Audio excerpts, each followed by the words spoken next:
તે દિવસ રવિવારનો હતો. ખૂબ જોરદાર વરસાદના કારણે તે મારી સાથે ફરવા અને ધોધ જોવા આવી હતી. આખો દિવસ ફર્યા પછી અમે બંને બાઇક પર ઘરે પાછા ફરી રહ્યા હતા. અચાનક મારું બાઇક પંચર થઈ ગયું. ધીમે ધીમે રાત વધવા લાગી. અમને ક્યાંય પંચર ઠીક કરવા માટે ગેરેજ ન મળ્યું. પછી તેણે મને એક હોટલમાં રોકાવાનું નક્કી કર્યું.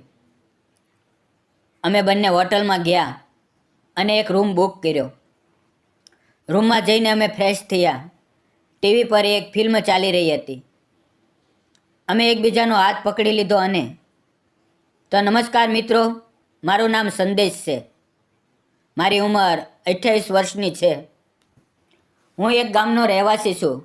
ગ્રેજ્યુએશન પૂર્ણ કર્યા પછી મને પુણેની એક આઈટી કંપનીમાં ફ્રેશર તરીકે નોકરી મળી હતી. ત્યારે મારા જીવનમાં એક એવી ઘટના બની જેણે મારું જીવન બદલી નાખ્યું. મારા માટે બધું જ નવું હતું.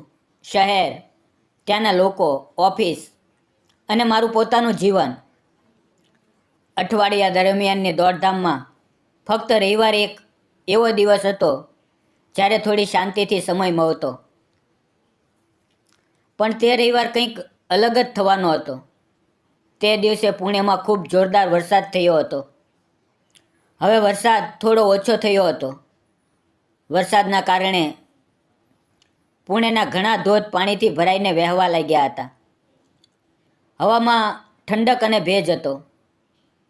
મારા મનમાં વિચાર આવ્યો કે આજે ક્યાંક ફરવા જઈએ, ધોધ જોઈએ અને મનને થોડું તાજું કરીએ. મારી પાસે મારું બાઇક હતું.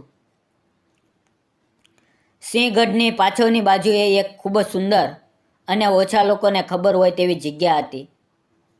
હું એકલો હતો. પુણેમાં મારો કોઈ મિત્ર કે ઓળખીતું નહોતું. તેથી મેં એકલા જ જવાનું નક્કી કર્યું. પછી રવિવારની સવારે જ હું ધોધ જોવા બાઇક લઈને નીકળી પડ્યો. લગભગ 5-10 કિલોમીટર જતાં રસ્તામાં એક સ્કૂટી પર મને એક ખૂબ જ સુંદર છોકરી દેખાઈ.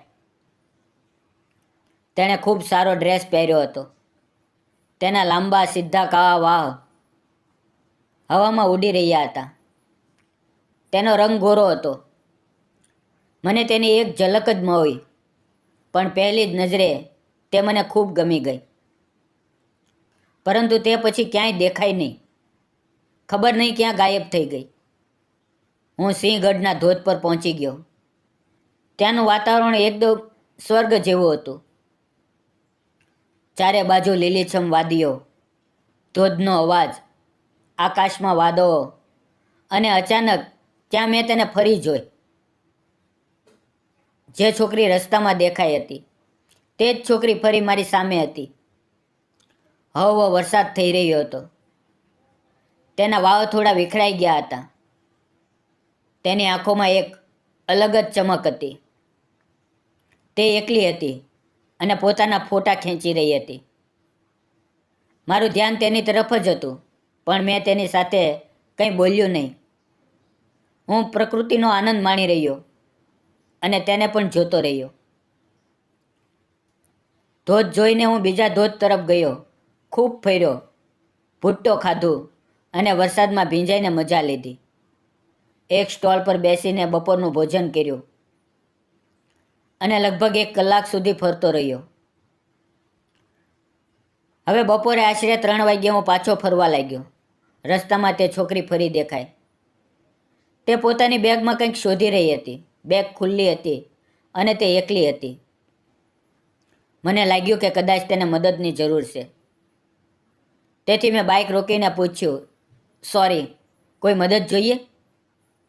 તે થોડી પરેશાન હતી. તેણે કહ્યું, મારી સ્કૂટીની ચાવી ખોવાઈ ગઈ છે અને મારી પાસે બીજી ચાવી નથી. અહીંયા આસપાસ કોઈ ગેરેજ પણ નથી અને વરસાદને કારણે નેટવર્ક પણ નથી આવતું. આટલું કહેતા તેની આંખો ભરાઈ આવી. તે એકલી હતી, તેથી તેને ડર પણ લાગી રહ્યો હતો.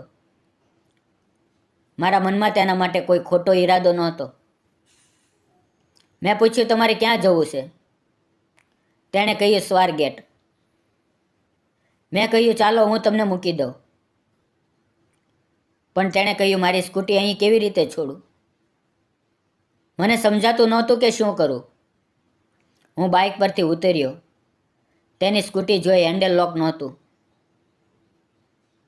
એટલે સ્કૂટીને ધક્કો મારીને લઈ જઈ શકાય તેમ હતું, પણ સ્ટાર્ટ થઈ શકતી નહોતી. મેં મારી બાઇકની ડિક્કી ખોલી. તેમાં એક દોરડું હતું. મેં તે દોરડું તેની સ્કૂટી અને મારા બાઇક સાથે બાંધ્યું અને કહ્યું, તું સ્કૂટી ઉપર બેસ, હેન્ડલ પકડ. હું ધીમે ધીમે મારી બાઇકથી તારી સ્કૂટી ખેંચીને લઈ જઈશ. થોડું મોડું થશે, પણ આપણે પહોંચી જઈશું. અને પછી અમે ધીમે ધીમે ચાલવા લાગ્યા. હું બાઇક ચલાવતો હતો અને આઈનામાંથી તેને જોતો હતો. તેના ચહેરા પર રાહત હતી, કારણ કે હું તેની મદદ કરી રહ્યો હતો. તે મને જોતી હતી અને હું પણ આઈનામાં તેને જોતો હતો. તે ખૂબ જ સુંદર લાગી રહી હતી. લગભગ 4-5 કિલોમીટર ચાલ્યા પછી અમે એક જગ્યાએ રોકાયા, કારણ કે અમે બંને થાકી ગયા હતા. ત્યાં વડાપાવનો સ્ટોલ હતો. અમે નક્કી કર્યું કે કંઈક ખાઈને આગળ ચાલીએ. મેં તેને કહ્યું ચાલ આપણે વડાપાવ ખાઈએ. તે તરત તૈયાર નહોતી, થોડી નારાજ પણ લાગી રહી હતી. મેં કહ્યું નારાજ ન થા, હું તને તારા ઘર સુધી મૂકી દઈશ. બસ આટલું જ પૂરતું છે. પછી તે માની ગઈ અને અમે બંનેએ બે વડાપાવ લીધા અને નજીકમાં બેસીને ખાવા લાગ્યા. મેં તેનું નામ પૂછ્યું. તેણે કહ્યું મારું નામ કોમલ છે. મેં પૂછ્યું તું શું કરા છો? તેણે કહ્યું હમણાં જ મારું ગ્રેજ્યુએશન પૂરું થયું છે. પછી તેણે મને પૂછ્યું તો તમે? મેં કહ્યું હું પુણેનો નથી, હું ગામડેથી આવ્યો છું. હમણાં જ મને અહીંયા નોકરી મળી છે. હું અહીંયા એકદમ નવો છું, તેથી મને જગ્યાનો વિશે ખાસ જાણકારી નથી. આમ ધીમે ધીમે અમારી થોડી ઘણી વાત થવા લાગી. હવે અમે બંને એકબીજા સાથે ખુલીને વાતો કરવા લાગ્યા હતા. તે બોલી થેન્ક યુ. જો તું ન હોત તો આજે મારું શું થાત ખબર નહીં. હું હસીને બોલ્યો થેન્ક યુ શેની માટે? કોઈની મદદ કરવી એ આપણી માનવતાની ફરજ છે. વાતો કરતાં કરતાં ઘણી વખત અમારી નજરો એકબીજા સાથે મળી રહી હતી. તે ખૂબ જ સુંદર લાગી રહી હતી અને મારું મન તેના પર અટકી ગયું હતું. વડાપાવ ખાઈને અમે ફરી તેના ઘર તરફ નીકળ્યા. ધીમે ધીમે અમે તેના ઘરે પહોંચ્યા. તેનું ઘર ખૂબ મોટું અને શાનદાર હતું. તેના માતા પિતા મોટી કંપનીઓમાં નોકરી કરતા હતા. અમે ગાડી સાઈડમાં લગાવી. મેં કહ્યું ઠીક છે, હવે હું જાઉં છું. પણ તે બોલી રોકાઈ જા, મારા ઘરે આવ, મારા મમ્મી પપ્પાને મળ. તે મને અંદર લઈ ગઈ અને આખા રસ્તાની ઘટના તેના ઘરવાળાને કહી. તેના ઘરવાળાઓએ મારો ખૂબ આભાર માન્યો. તેમણે મારા માટે ચા બનાવી. ચા પીતા પીતા મારી તેમની સાથે સારી ઓળખાણ પણ થઈ ગઈ. પછી કોમલ મને નીચે મૂકવા આવી. તેણે મારો નંબર માંગ્યો અને મેં તેને નંબર આપી દીધો. તે પછી હું મારા રૂમ પર પાછો આવી ગયો. સાંજે તેનો મેસેજ આવ્યો, હાય, પહોંચી ગયો? મેં કહ્યું હમણાં જ પહોંચ્યો. તેમના ઘરથી મારો રૂમ લગભગ 15 કિલોમીટર દૂર હતો. તેણે ફરી થેન્ક્સ લખ્યું. હવે ધીમે ધીમે અમારી ચેટિંગ શરૂ થઈ ગઈ. અમે ફોન પર વાત કરવા લાગ્યા. તેની સાથે વાત કરવી ખૂબ જ સારું લાગતું હતું. આમ જ 2-4 દિવસ નીકળી ગયા. પછી એક રવિવાર આવ્યો. મારી રજા હતી. તેણે કહ્યું આપણે ફરવા જઈએ. મેં પૂછ્યું ક્યાં? તે બોલી ત્યાં જ જ્યાં આપણે પહેલી વાર મળ્યા હતા, જ્યાં મારી સ્કૂટી ખરાબ થઈ હતી. મેં કહ્યું ઠીક છે. તે બોલી આપણે બંને એક જ બાઇક પર જઈશું, તારા બાઇક પર. મેં કહ્યું ઠીક છે. રવિવારે સવારે 7 વાગ્યે તે સ્વારગેટ પર હતી. હું બાઇક લઈને પહોંચ્યો. તેને પિકઅપ કરી અને અમે બંને ફરી ધોધ જોવા નીકળી પડ્યા. હવે હું એકલો નહોતો, અમે બંને હતા. એકલા ફરવામાં અને કોઈની સાથે ફરવામાં ખૂબ ફરક હોય છે. તેની સાથે પ્રકૃતિનો આનંદ માણવાનો ખૂબ સુંદર લાગી રહ્યું હતું. પહેલી વાર અમે એકબીજાનો હાથ પકડ્યો. ધોધની નીચે પડતા પાણીમાં અમે બંને નાહી રહ્યા હતા. ઊંચો ધોધ, ઠંડુ પાણી, વરસાદ. અમારું મન ખુશીઓથી ભરાઈ ગયું હતું. વરસાદમાં તેના કપડાં ભીંજાઈ ગયા હતા અને તેની લગભગ મારી જ ઉંમરની હતી.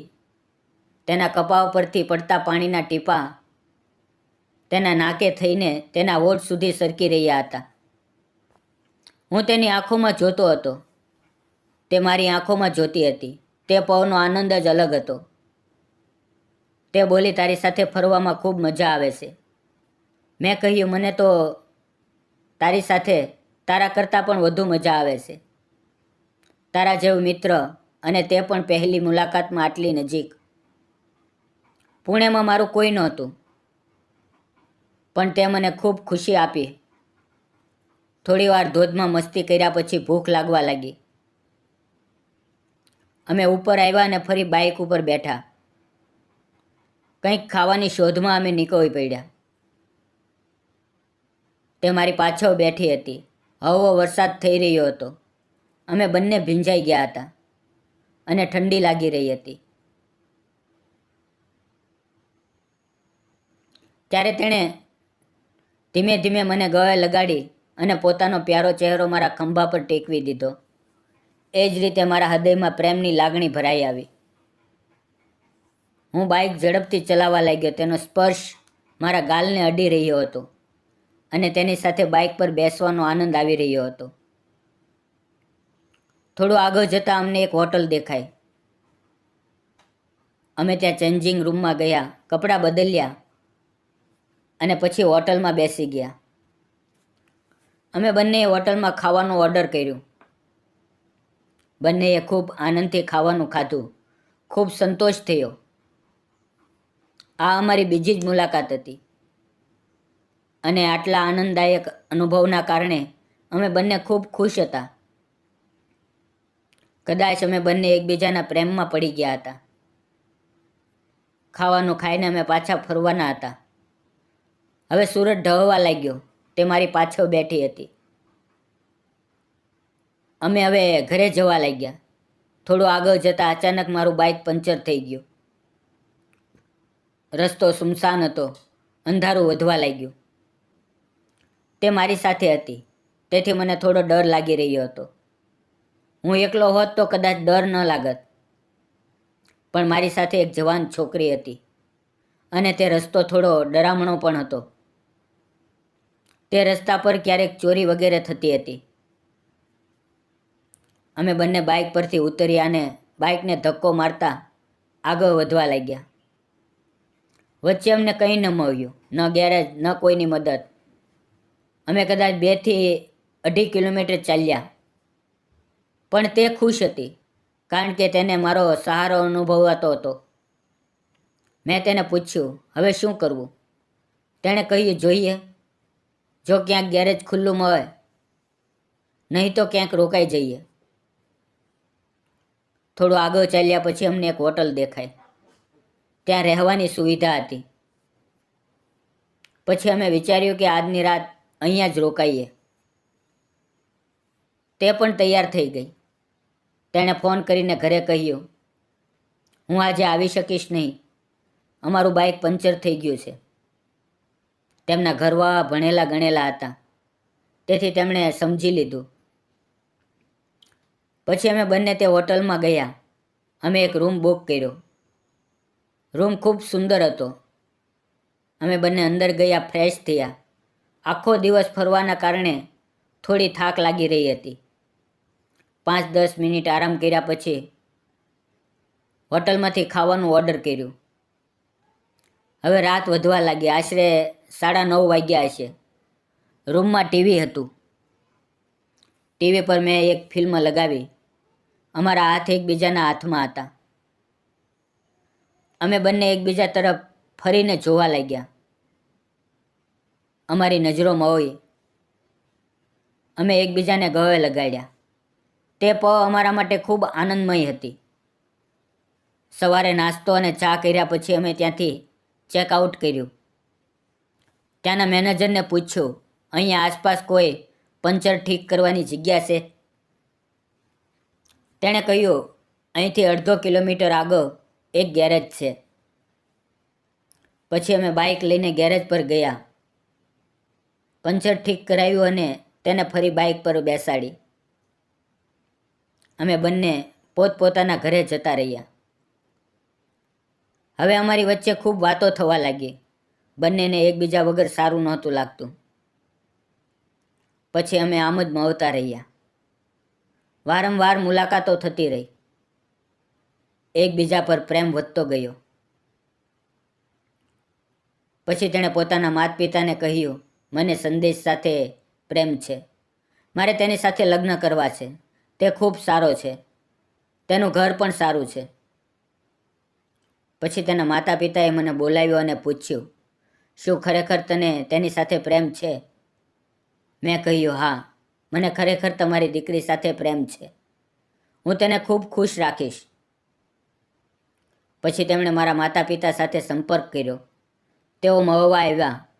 મારું ઘર જોયું. તેમને મારું ઘર ગમી ગયું.